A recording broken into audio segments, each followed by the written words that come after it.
જાણ્યા પછી સવાલ એ થાય કે કોને આનું જોખમ વધારે છે, કોણે વધારે સાવચેત રહેવાની જરૂર છે.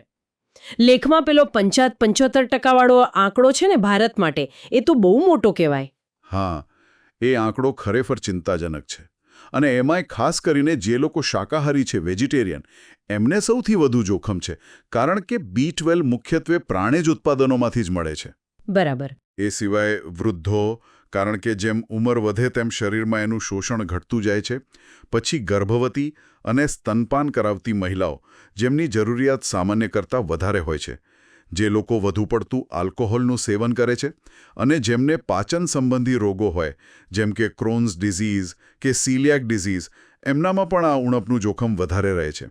ઓકે, તો દૈનિક જરૂરિયાત કેટલી હોય છે સામાન્ય રીતે, અને એને કેવી રીતે પૂરી કરી શકાય? ખાસ કરીને શાકાહારીઓ માટે શું વિકલ્પો છે? સામાન્ય રીતે પુખ્ત વયના લોકો માટે રોજનું લગભગ 1.4 માઇક્રોગ્રામ D12 જરૂરી છે. ગર્ભાવસ્થા દરમિયાન થોડું વધારે, લગભગ 2.6 માઇક્રોગ્રામ, અને સ્તનપાન કરાવતી વખતે 2.8 માઇક્રોગ્રામ જેટલું. મુખ્ય સ્ત્રોત તો પ્રાણી જ છે, જેમ કે માંસ, માછલી, ઈંડા, દૂધ અને દૂધની બનાવટો. એટલે દૂધ, દહીં, પનીર વગેરે. હા, હવે શાકાહારીઓ માટે અમુક ફોર્ટિફાઈડ ફૂડ્સ આવે છે, એટલે કે જેમાં B12 ઉમેરવામાં આવ્યું હોય, જેમ કે કેટલાક બ્રેકફાસ્ટ સિરિયલ્સ, અમુક પ્રકારના સોયા મિલ્ક કે પછી ન્યુટ્રિશનલ યીસ્ટ. આ એક વિકલ્પ છે. હા, પણ એમાં લેબલ બરાબર ચેક કરવું પડે, ખરું ને? કારણ કે બધામાં સરખું ના હોય. બિલકુલ, લેબલ વાંચવું બહુ જરૂરી છે. પણ ધારો કે કોઈને શંકા જાય કે ઉણપ છે, તો એની ખાતરી કેવી રીતે થાય? તપાસ શું હોય? એના માટે લોહીની તપાસ કરાવવી પડે, એ મુખ્ય રસ્તો છે. સૌથી સામાન્ય ટેસ્ટ છે સીરમ B12 લેવલ. એમાં લોહીમાં B12નું પ્રમાણ મપાય.